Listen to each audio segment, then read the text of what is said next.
Assalamualaikum warahmatullahi wabarakatuh. Kami dari Ormas Islam Aceh mendukung instruksi PLT Gubernur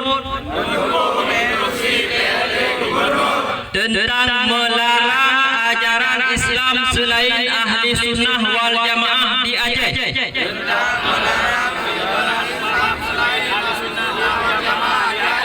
Semoga ke depan di Aceh tidak ada lagi ajaran sesat. Bagi orang yang kurang senang terhadap ajaran Islam di Aceh,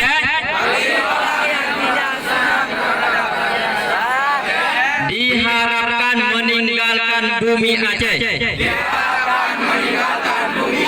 Takbir!